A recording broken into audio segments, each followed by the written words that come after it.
I am live. Excellent. Awesome. Hi, everybody. Welcome to Ask an Expert with me.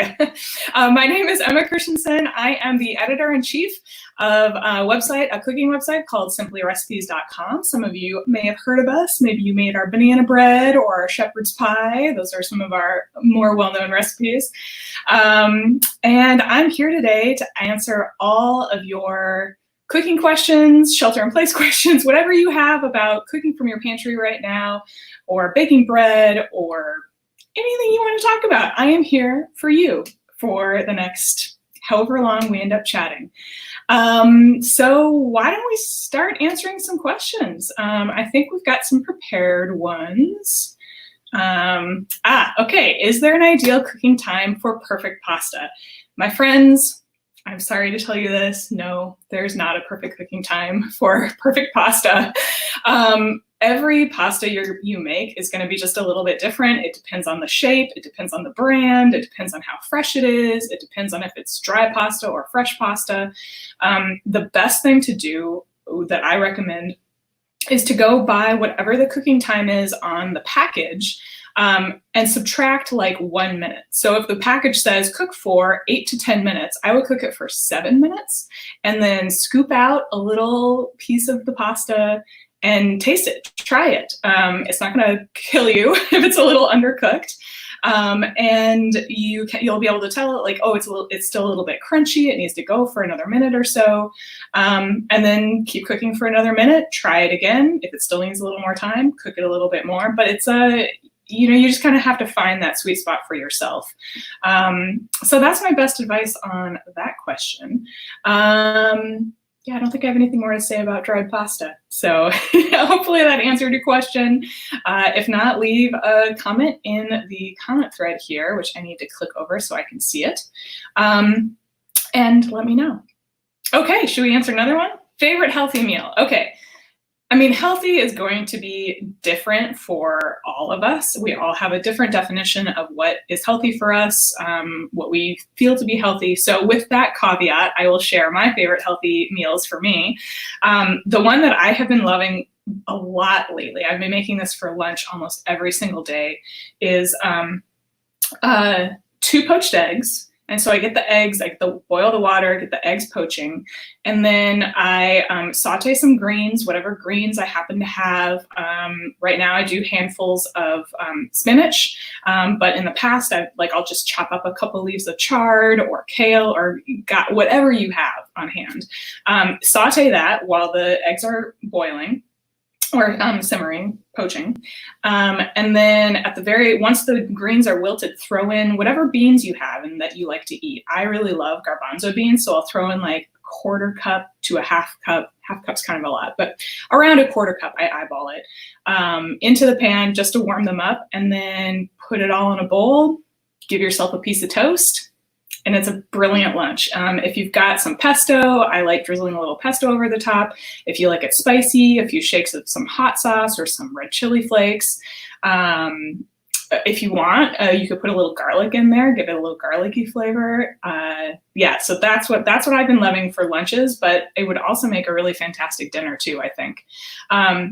Speaking of dinners, my favorite healthy for me dinner that we've been doing a lot lately, especially since the shelter in place has been going on, is roasting just like several sheet pans of vegetables.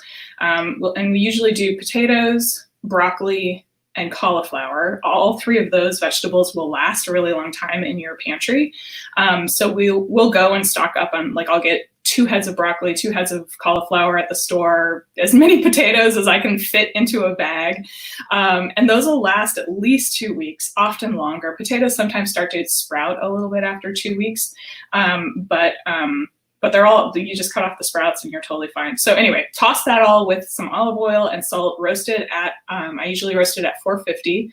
I roast the potatoes for about 45 minutes. I roast the cauliflower and the broccoli for about ½ hour or so until they start to get nice little crispy charred bits. And then I will either roast some chicken thighs, bone-in skin on chicken thighs alongside those things. I'll throw the chicken thighs in the oven They usually take about a half hour to cook, so I'll throw those in just on whichever sheet pan I've got going on in there. Or if I'm feeling lazy or don't have chicken, I'll do poached eggs again. We're a big poached egg family here. We eat a lot of eggs. Yeah, so that's my other favorite meal. And that meal you can eat it by yourself, on its own, just the vegetables and the chicken or eggs if you're not doing carbs.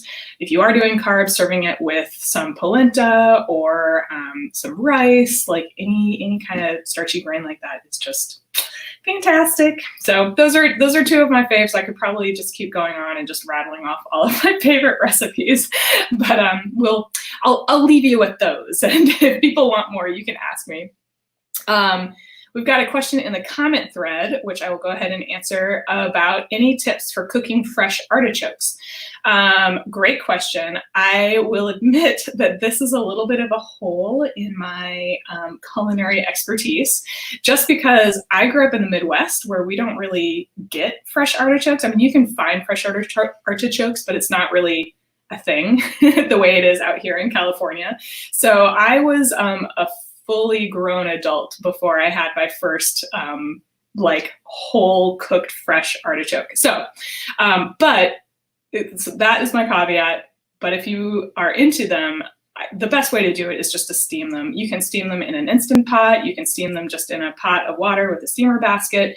Steam them until the leaves are easy to pull out, or they feel a little bit loose.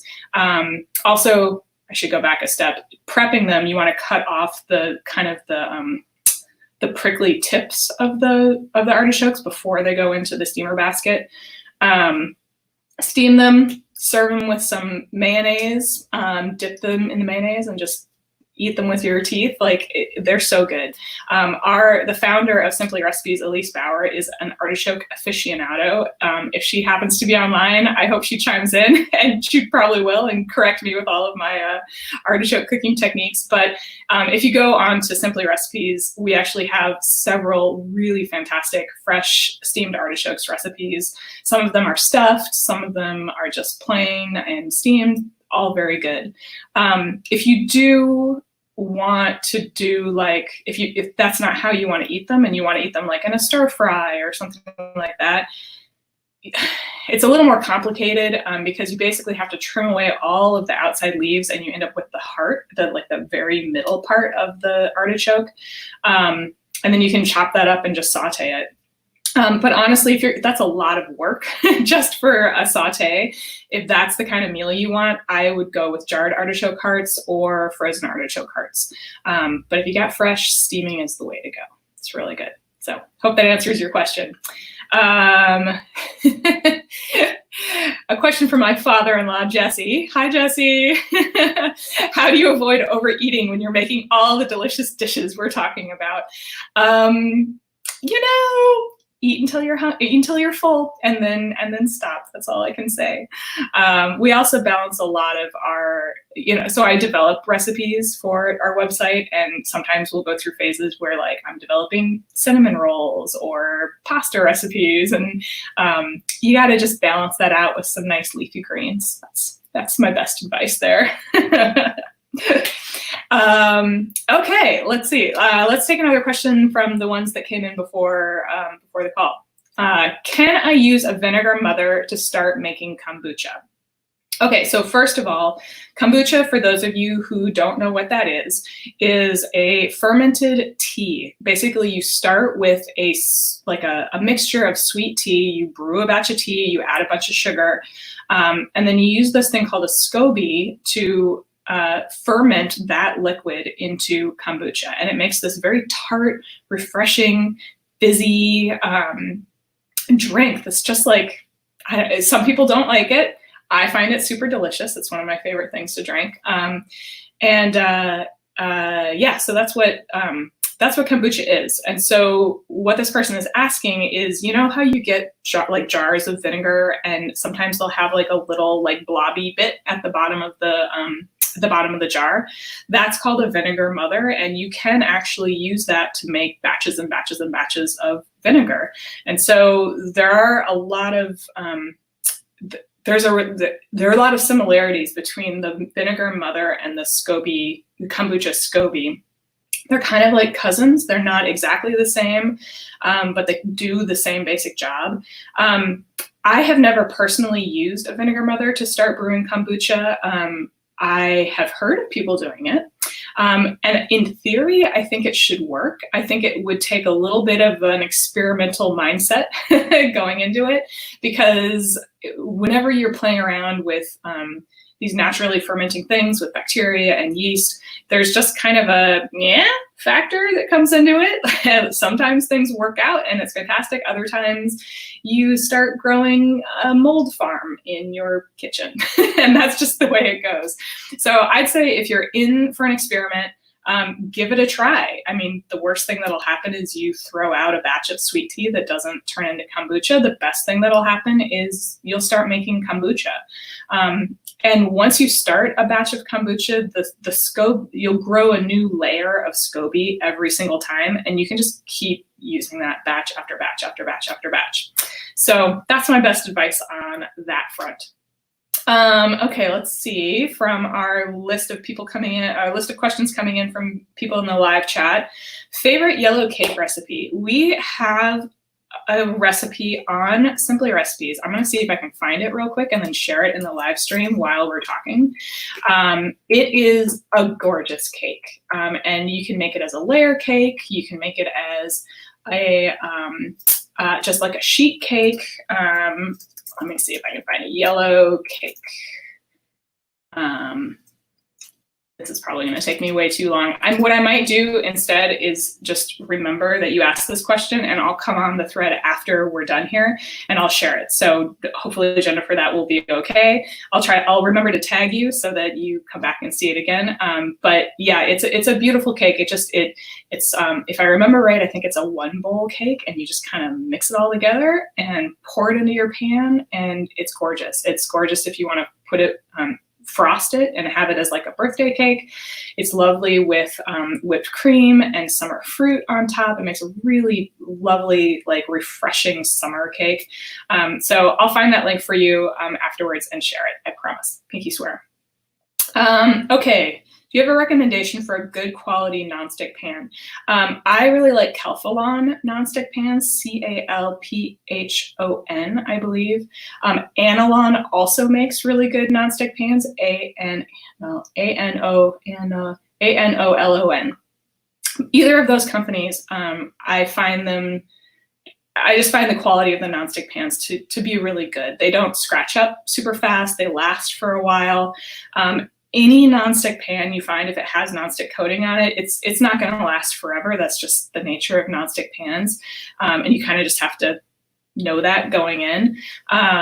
I do try to take really good care of my nonstick pans. Don't use metal utensils in them. Use wooden or plastic when you're like stir frying or doing anything in them. Wash them by hand. Don't put them in the dishwasher. Don't use any rough scrubby things on them. I mean, you shouldn't need to because they're nonstick, so things shouldn't stick to them. But yeah, just be gentle with them. Let them air dry. Don't stack them so they're like hitting each other, if that makes any sense. I have a pan rack that's like a metal thing. It's like, here, I'll try to draw it for you. It's like, no, that's not straight. There. And then it has like racks like that. And so I can put a pan on each rack. So that's really handy for keeping those nonstick pans separated. If you don't have something like that, what I've done in the past is just put a couple layers of paper towels or clean dish towels between the stacked pans that you're stacking on top of each other. So there you go. That's a little more information than you necessarily asked for. Anolon or Calphalon for the pans. Yeah, just take good care of them so they last as long as possible. And then the other thing is, once they do start to scratch, sad to say, that's sayonara to those nonstick pans. It's time to throw them away and get new ones, sadly. You are welcome, Miss Lori. Happy to help. Let's see. Yeah, let's take another question from the ones that came in before. Can't seem to make my produce last more than a week. How do I keep things fresh longer? What produce lasts the longest? Okay, lots of things to say here. First of all, not to continue pointing you all just to my website, which, although I think it's a pretty good website, so I recommend it.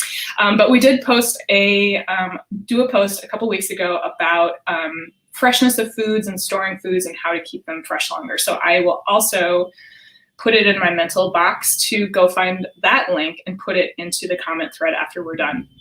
But basically, you just kind of have to think strategically. Like, nothing is going to last forever. Like, there is no way to get a head of lettuce to last, much more than a week. Like, it's a fragile vegetable. It's going to start going wilty on you. It's going to turn brown and mushy. That's just the nature of it. So it's a lot more about thinking strategically about what do I like, especially right now when we are doing grocery shopping for, 2-3 weeks at a time.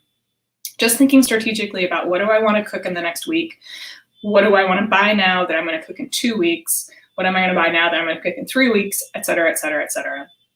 So the things that don't last long are things like fresh berries, strawberries, blueberries, any of those kind of fresh, soft, fragile fruits are not going to last a super long time.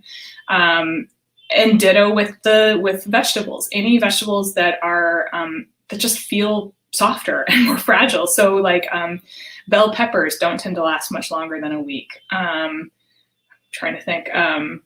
Cucumbers sometimes can. If you cut them, I find that they like disintegrate almost overnight, but they'll stay, if you don't cut them, they'll usually keep for at least a week. Zucchini is the same, that kind of stuff. But then the longer lasting vegetables and fruits are things like apples and oranges, for the fruit side of things. And then any like broccoli, cauliflower, potatoes, like we were just talking about with my favorite sheet pan dinner. I'm like trying to go through my fridge right now and like remember what I've got in there. Carrots last a while. Cabbage lasts forever. So like buy a big head of cabbage, chop it, use a quarter of it for dinner, or sometimes they're so huge you really only need like an eighth of one.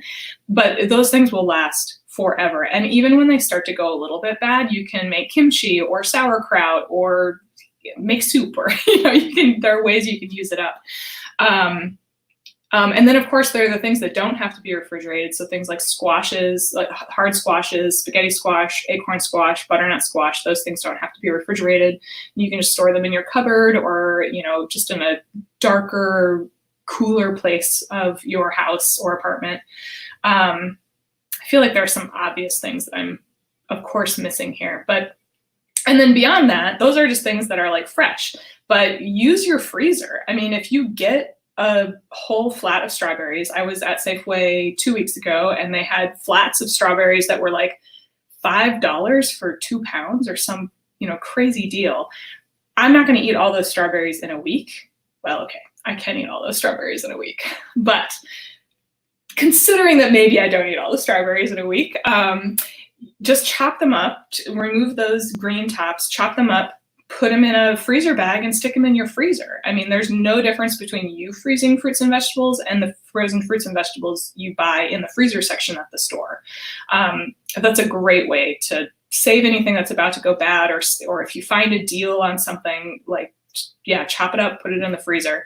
I have had mixed results freezing bell peppers, by the way. Sometimes they thaw okay. They do okay if you're going to put them in like a soup or something like that, but don't expect them to put them in a stir fry. They're just not, they don't hold up quite as well. So that's my best advice on produce. Let me see if I answered all the parts of that question. Produce lasts more than a week. How do I keep things fresh longer? What produce lasts the longest? Okay, so I think I answered that. One more thing I'll say, and again, I should take notes and put these things in so I remember to leave you guys the links. There is I forget what it's called. It's like a stay fresh produce container thing. I want to say it's from OXO. Don't hold me to that. I'm not 100% sure about it. But they are, there are containers that have like a basket inside. So the fruits and vegetables are lifted. They're not touching like the walls of the plastic container. And then they have a carbon filter in the lid. I had great success using those things. Like even, fresh berries in the summer, they'll last a really long time using those. Okay, so I'm gonna write down OXO containers.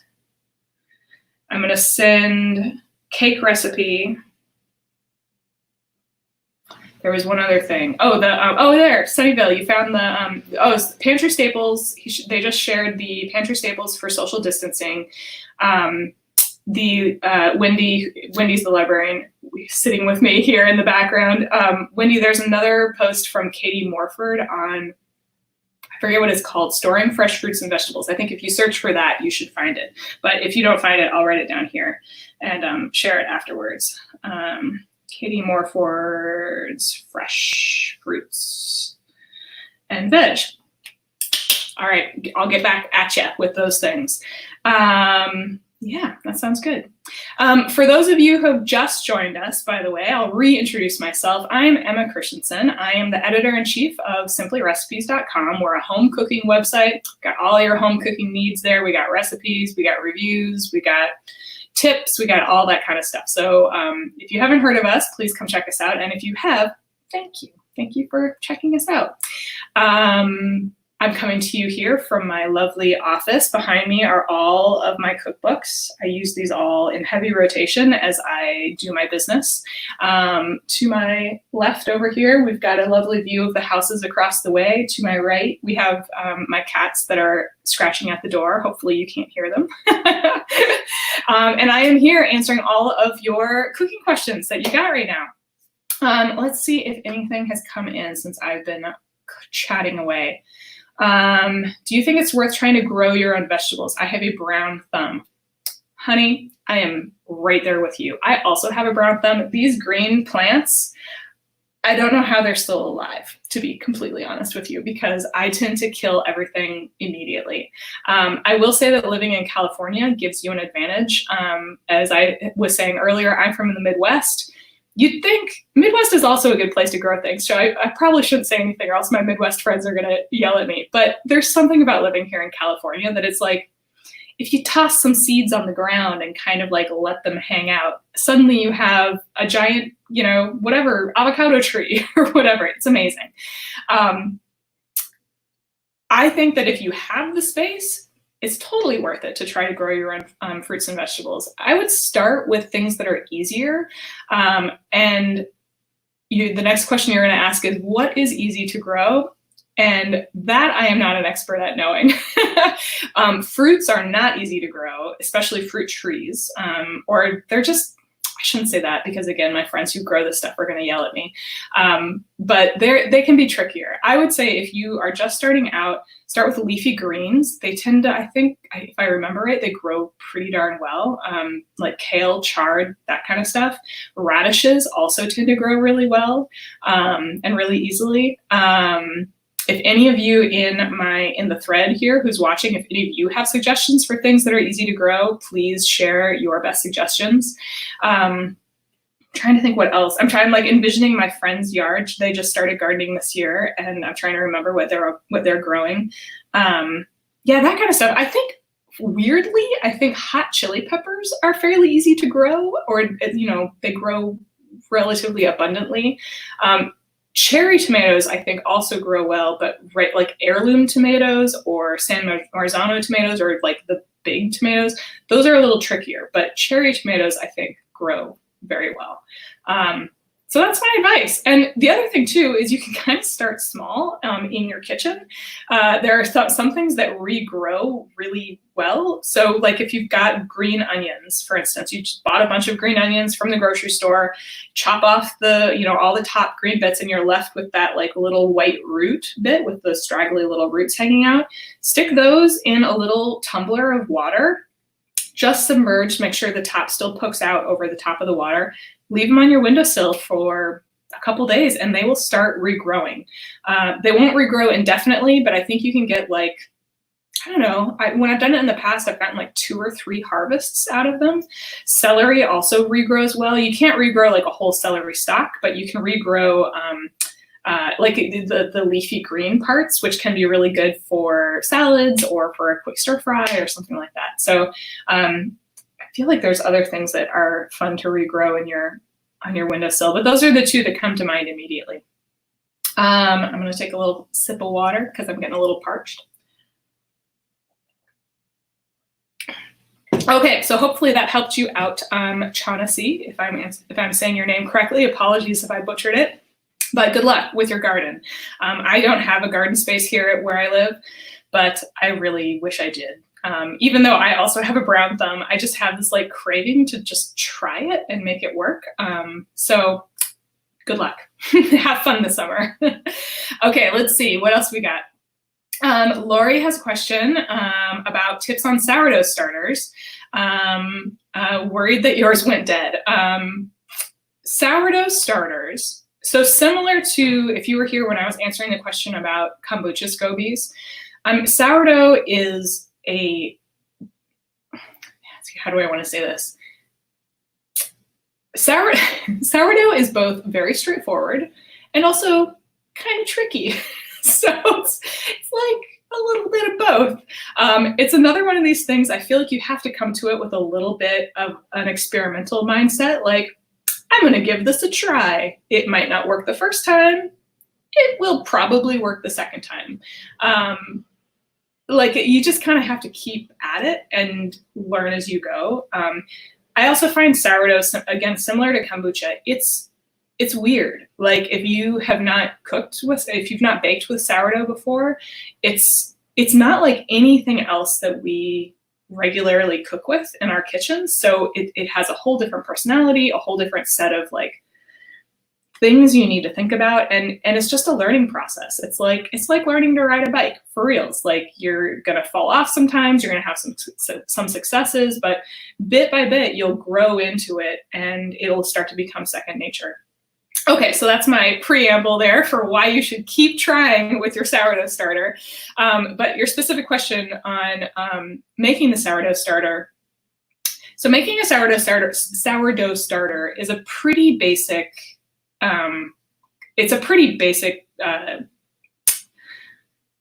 what's the word I'm looking for? I'm totally spacing. It's a pretty basic mixture. Like, it's not rocket science.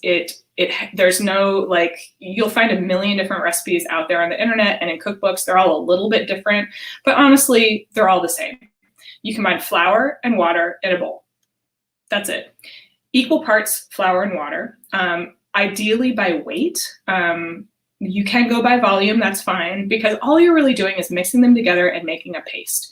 And you want it to be kind of the ideal texture or like consistency of the sourdough starter should be a kind of like pancake batter. So it's thin but kind of gloppy, if that makes sense. I've been experimenting myself with sourdough starters. I've made sourdough bread and had a sourdough starter for well over 10 years now, but in this era of everybody wanting to make sourdough, I've been experimenting with it again, because honestly, I haven't made a new sourdough starter for a really long time. Anyway, I found a lot of people saying that it's easier to start a new sourdough starter if you start it with whole wheat flour, either whole wheat flour or any other kind of whole grain flour. If I remember right, King Arthur Flour recommends starting with pumpernickel flour. Although I'm like, who has pumpernickel flour lying around? I don't. Whole wheat flour will do just fine. Spelt flour will also work, any kind of whole grain flour. And the reason for this is that whole grain flour tends to have more kind of natural wild yeast living like on the surface of the grains. So that made sense to me. I started a sourdough starter with that about a week ago. And it has been doing really well. You start it with the whole wheat flour, but then after that, you use just regular all-purpose flour. So you start this mixture. You've got the mixture, equal parts flour and water. Mix it together. You want it the consistency of pancake batter. If it's a little denser than pancake batter, that's fine. You don't want it much looser than pancake batter. Like, you don't want it to be like super liquidy. So if you're doing anything, err on the side of it being drier. And then basically every day after that, discard half of the starter, feed it again with equal parts flour and water. Next day, discard half, equal parts flour and water. And you just keep doing that. Stir it together, make sure it's stirred really vigorously. The next day when you go to discard and feed it again, stir it really vigorously before you discard it. You might notice some separation, like liquid forming on the top. That's actually alcohol that's forming on the top, which is kind of a fun science thing because of the yeast. Yeast eats the sugars and carbohydrates in the flour, makes alcohol. Stir it all back in. The first couple of days, you might not notice any bubbles. You might notice some little pinprick bubbles. But as long as you, I don't know, just keep doing it, honestly. There's not, as long as you don't see mold or it doesn't start to smell like a stinky foot locker. If it starts to smell really bad, like you're like, I don't want this anywhere near anything close to my mouth, something went wrong and you should just throw it away and start again. But it should smell, you know, fresh, maybe a little bit musty, maybe kind of malty, like beer that's brewing, a little fruity. Like as long as you kind of are like, ooh, this is an interesting smell. Like, yeah, maybe I don't want to like eat this by the spoonful, but as long as it does smell good and fresh. And this is, again, where I'm telling you, like, this is not like anything else we've ever cooked with or that you would necessarily smell on a regular basis. So it's a little hard to know, like, well, does this smell weird good or does this smell weird bad? And again, I like the rule of thumb with anything fermenting is that if something is going wrong, it's going to keep going wrong and get worse and worse and worse until it becomes so obvious that it's undeniable that it's wrong. So with that philosophy, I always say, just keep going until it is 100% clear that it has not worked, because there's a much higher chance that it actually is working. It just feels weird and you're not sure what's happening and you're worried that you messed up.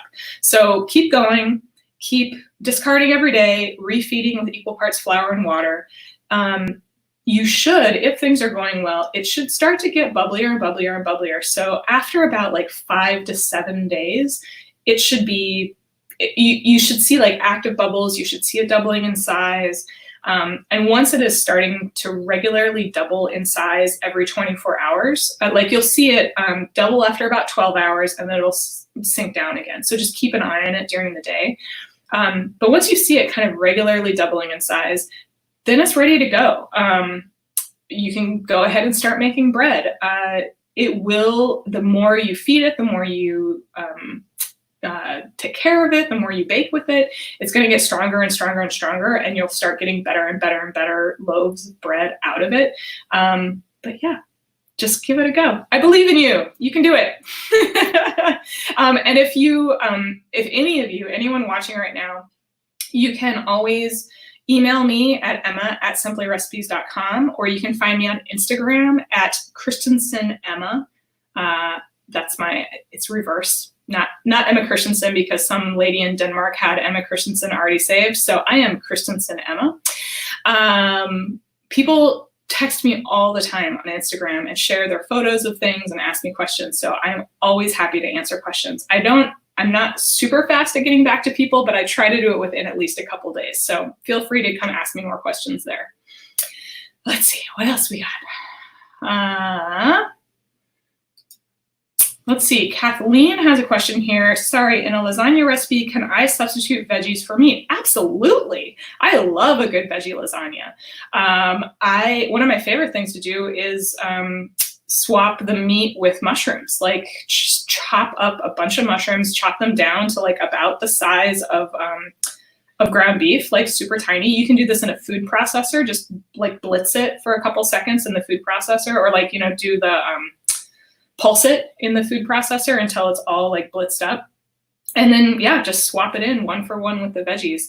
One of my favorite old vegetarian lasagna recipes, I think it was actually one that I adapted from like a Weight Watchers recipe, like way back in the day. It was a whole mess of vegetables, mushrooms, zucchini, eggplant was in there, which is crazy because I didn't even cook the eggplant beforehand. And usually you have to cook it, but it worked out in this lasagna. Red peppers, tomatoes, like basically anything that I could think that possibly went together in some sort of Italian-ish lasagna. I put it in there. And I swapped the ricotta cheese for cottage cheese, which, stay with me here, I know that sounds kind of weird and kind of gross, but I don't know, it worked. I have not made that lasagna in at least 5 years. So now I'm curious. I should probably try it again and see if I actually still think it tastes really good. But I think it would. Cottage cheese is an underappreciated ingredient in my opinion.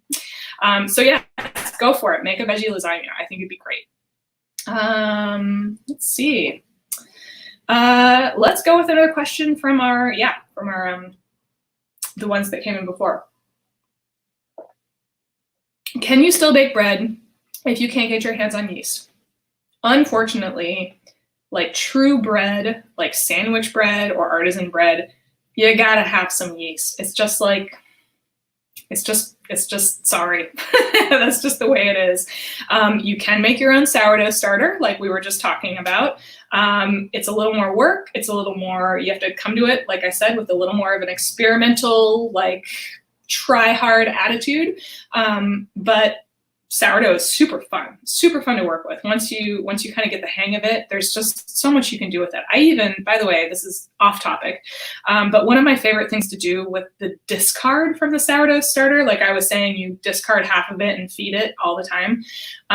So with the discard, you can make crumpets, like straight up delicious crumpets from your discard, or you can add a little more flour in to make a thicker dough and make English muffins. So amazing. I had no idea. There's a recipe that I've been slightly adapting and using from King Arthur flour. If you just search for King Arthur flour crumpets or King Arthur flour sourdough crumpets, you'll find it. And it's basically just like 2 cups of sourdough discard, a little bit of baking soda, and the baking soda works to both cancel out the extreme sourness of your discarded sourdough and also to help leaven it a little bit, because your discarded sourdough is kind of like spent starter. Like the yeast are like tired and pooped and like not really working anymore. So adding in a little bit of baking soda just helps fizz it back up again. And then a little bit of salt. And that's it. If you've got some English muffin rings, you just pour it right in the rings. It's brilliant. I will never waste sourdough discard again. Like I used to just throw it away. Now I'm like, crumpets forever. Anyway, what were we talking about? Right. Baking bread if you can't get your hands on yeast. So you do need some kind of yeast, whether it's commercial yeast, the dry kind that we buy, or sourdough starter that you make yourself. Now, if you only have chemical leaveners, you can still make bread. Like you can make other kinds of bread. You can make quick breads, like beer batter breads are amazing. You can make, any kind of savory quick bread. I don't know why I'm blanking on other kinds of savory quick breads. You can also make things like gougere, or we've got these cheese puffs on Simply Recipes, a Brazilian cheese puff recipe that's actually gluten-free and yeast-free. I think it does have cheese in it, so it's not dairy-free. Those are amazing. There's still a lot of stuff you can make without yeast. Trying to think of other things. I mean, you can make like tortillas. Make your own homemade tortillas, either flour tortillas or corn tortillas. You can make crepes and use crepes like tortillas for any kind of savory filling or sweet filling. I'm trying to think of other like cool ideas. That's all I got off the top of my head, but hopefully that helps. Okay, what else we got? Let's see if some things came in for over in the live comments thread. Do I have a good source for yeast for bread? I don't know if this is available anymore, but I actually bought a whole like huge thing of SAF yeast, safe yeast, I don't know how it's pronounced, off Amazon. And I bought that like a year ago, and I've maybe gone through half of it. Keep it in the freezer. I put it into a Tupperware container in my freezer, airtight Tupperware container. It just lives there. When I need it, I pull it out, take what I need, put it back in. So check out Amazon. Don't be afraid to buy a huge bulk, because like I said, in the freezer, I think it will literally last forever. I don't I mean, it might say that it expires at some point, but you're going to use it up way before it expires if you bake on any kind of a regular basis. Other than that, right now, if you're having trouble finding it at the grocery stores, you might ask around to local bakeries. Like I know that here in California, for those of you who are watching from California, why am I blanking on the name of it? Bakery down in Los Gatos. I can see it. It starts with an M. Manresa bread. I know they were selling flour, and they might also be selling yeast. But a lot. Even if you just call up a bakery and just be like, "Hey, can I come? Buy some yeast?" Like they might be open to it. I know my dad runs a bakery in Minnesota, and they just have access to these ingredients much more easily than we do, just because they're buying in bulk. They're buying from sources that aren't available to the public. So I think that's your best bet if you're getting really desperate for some commercial yeast. Yeast for bread. Can you use, Shaughnessy asked, hi again, Shaughnessy, if you can use brewer's yeast for bread. Actually, I was like it was on the tip of my tongue to say no, but then I'm like, could you? You might be able to. It would have to be live, active brewed, like you're gonna pour it into a batch of beer and brew some beer, like live yeast, as opposed to nutritional yeast, which is different. And I'm not sure which one you're asking about here, actually, because I think sometimes nutritional yeast is called brewer's yeast. Nutritional yeast is actually like it's a byproduct of the brewing process, and it's not actually active yeast. I think it's actually, I mean, it sounds disgusting, but it's dead yeast basically that's packed down and in flakes. Love nutritional yeast. Very good on popcorn, by the way. Pro tip. Very, very good. So if that's the kind of yeast you're talking about, no, that won't work. But if you're talking about like live, active yeast used for like fermenting beer, it could. I've never tried that. Could be interesting to try. It would be an experiment. So come with your experimental curiosity mind on that one. Okay. Again, if you're just chiming in now, gosh, we've been talking for 45 minutes. Okay, I've been talking for 45 minutes. I apologize if I've gone off on tangents here. But if you are just chiming in, I'm Emma Christensen. I'm the editor-in-chief of Simply Recipes. We're a home cooking website. We do recipes, tips, ingredient guides, all that kind of stuff. So come check us out if you need a source for any of that kind of stuff. Okay, let's take another question. Summer is just around the corner. What's a good savory dinner for hot evenings?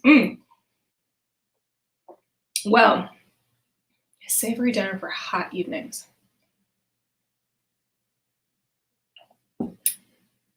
This was one of the questions that came in beforehand, and I should have put more thought into it because I knew it was going to come up. One of my favorite recipes for summer is a Vietnamese bún bowl, like those thread-like vermicelli noodles on the bottom, some grilled meat on top, grilled beef. You could do grilled beef skewers. You could do grilled chicken with some like hoisin sauce, like marinated in hoisin sauce, and grill it. This is probably not at all legitimate Vietnamese food, so I apologize. This is kind of my hacked version that I've made from eating bún at restaurants. And then put it all in a bowl with like lots of leafy herbs, cilantro, basil, Thai basil if you can get it, spring onions, put some hot sauce on there, shred some carrots, put the carrots on there, put some cucumbers on there, make yourself this like noodly salad. And what I love is the coldness of the of the noodles, because I usually make the noodles ahead of time and then just keep them in cold water. So the kind of coolness of the noodles, the coolness of the herbs and the other fresh vegetables in there with hot off the grill meat on there.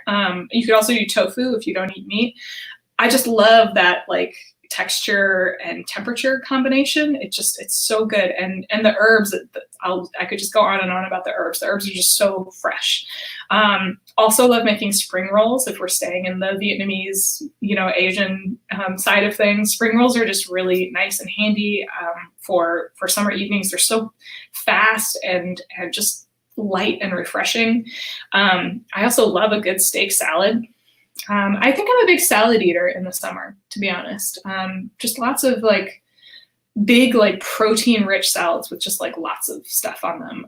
Panzanella salad, if you've never had panzanella salad, oh my God. When the tomatoes start coming in, the really good summer tomatoes at the farmer's market, get some of those. They're really juicy. Mix them. Again, there's a recipe on Simply Recipes if you'd like to go find it. Here, I'll share it afterwards. Basically, you just chop up the tomatoes, toss them with toasted bread cubes and all sorts of other fresh vegetables, and olive oil, really good olive oil, and just let it sit for a little while, which sounds so bizarre and so weird. You'd never think that this was going to be delicious. But it is. It's so good. Especially if you're into chewy things. I'm a big fan of chewy foods. I love noodles, as evidenced by the 2 recommendations I just made. Love noodles. Love dumplings. Anything chewy. The bread soaks up the tomato juices and the olive oil, but it doesn't just disintegrate. It becomes chewy.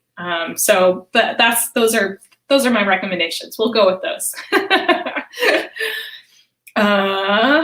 Let's do another one. Yeah. What is the one kitchen skill you think everyone should learn? I think, this is kind of a cheater answer, and it's probably not what the original poster is wanting. But the thing that changed my cooking the most when I went to culinary school over 10 years ago. And before I went to culinary school, I was a home cook. It was at the beginning of the blogging era. I was I would come home from my day job and cook these elaborate meals. I was super into it. And then I decided that I wanted this to be my career. And so I went to culinary school, learned so much stuff in culinary school. The one thing that absolutely transformed my cooking was taste as you go. Taste your food. Even if you don't taste as you go, if that feels too crazy for you, at least taste your food before you put it on the table. I had no idea. It seems so basic, and there are probably a good number of you that are just duh, Emma, I do that all the time. And also a good number of you that are I never thought about tasting my food while I was cooking. I definitely did not taste my food. I would follow the recipe, and then I would taste at the table and be oh, why does this not taste good? Or I followed the recipe. Why doesn't it taste good? And there are so many reasons why just following a recipe is not going to necessarily result in a great tasting dish on the other side. And it has nothing to do with the recipe or with your cooking skills. It can do with the ingredients that you're using versus the ingredients that the recipe developer used. It can do with how, they'll say salt to taste, but what the heck does that mean? And so if you're just adding in a couple pinches of salt, that's probably not going to do it. Your spices might be a little older. There's so many reasons why it might not turn out exactly the same. But if you taste as you go, you can make adjustments. Obviously, don't taste raw foods you shouldn't be eating, like chicken. But earlier, I was talking about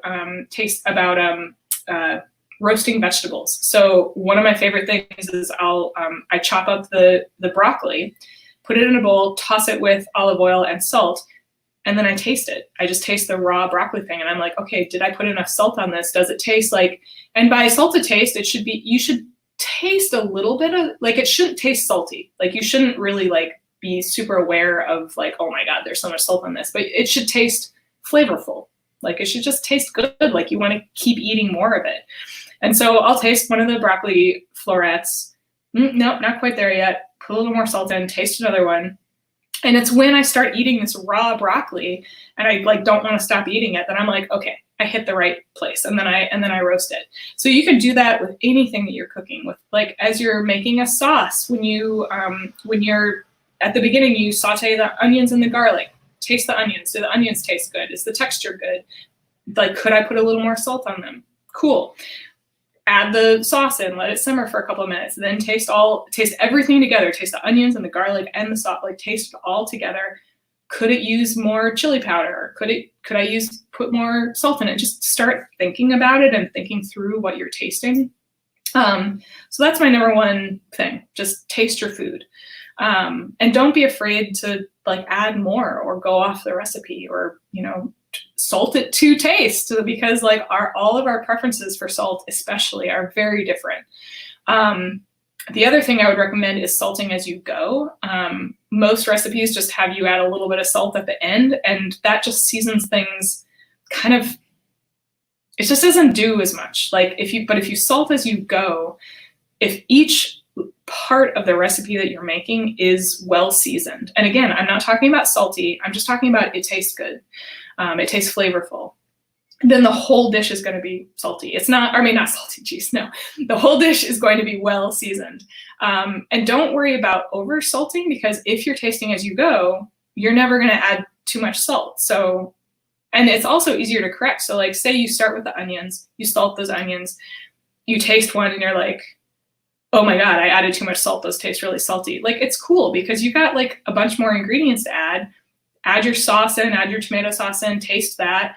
Maybe now, because you added too much salt at the beginning, now it's evened out with the sauce and you're like, oh, this is actually quite delicious. So yeah, hopefully that makes sense. That is those two things, taste as you go and salt as you go, are definitely the two like chef tricks that I fall back on the most. And it's the one thing that I think home cooks don't do, because I don't know, we were never taught how to do that the way we were taught in culinary school.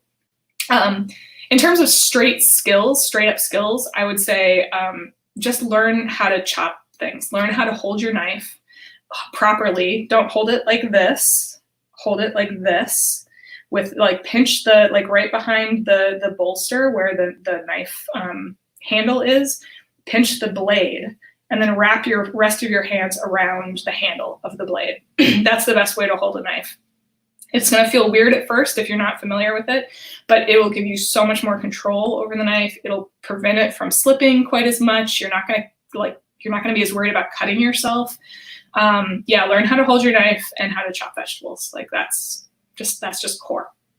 Let's see. Sunnyvale Library asks, do you think it's worth investing in expensive knives? I think it's worth investing in a really good chef's knife. And that doesn't need to be like the biggest, longest knife ever. Like go to a store like Sur La Table or Williams Sonoma and stand at their little station and try out a bunch of knives. Like usually they have vegetables, like they'll let you actually chop there. Hold a bunch of knives in your hand, feel what feels right to you and that feel like you have control over it. I admit when I started culinary school, I was like, I'm a badass lady. I'm gonna get a big old chef's knife and it's going to be awesome. And it was too big for me. I ended up trading it in. I think that was a 12-inch knife and I traded it in for a 10-inch knife, I think, if I'm remembering those measurements correctly, which is just, I mean, I'm a small lady, I've got small hands, and it just fit better and worked better for me. I had better control over the knife and it like felt better weighted in my hand. And anyway, so try a bunch of knives, try a bunch of lengths, try a bunch of styles, and just see what you like.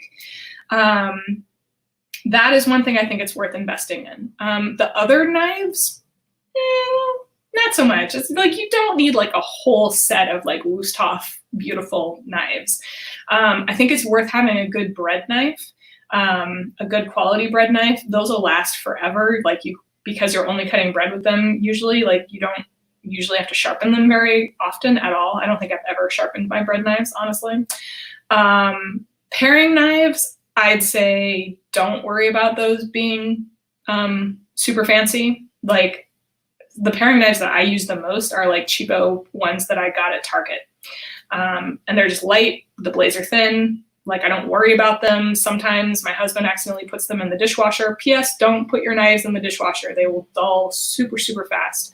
But sometimes my husband forgets that he puts my paring knives in the dishwasher and I'm like, meh, don't worry. Like they were $10 or $15. Like I don't worry about it. So yeah, good chef's knife, good bread knife, everything else. Like if you use it a lot, like if you fillet fish all the time, then yes, it's worth having a good fillet knife, but that's all you need. You don't need to be fancy. So we got a little more time left here.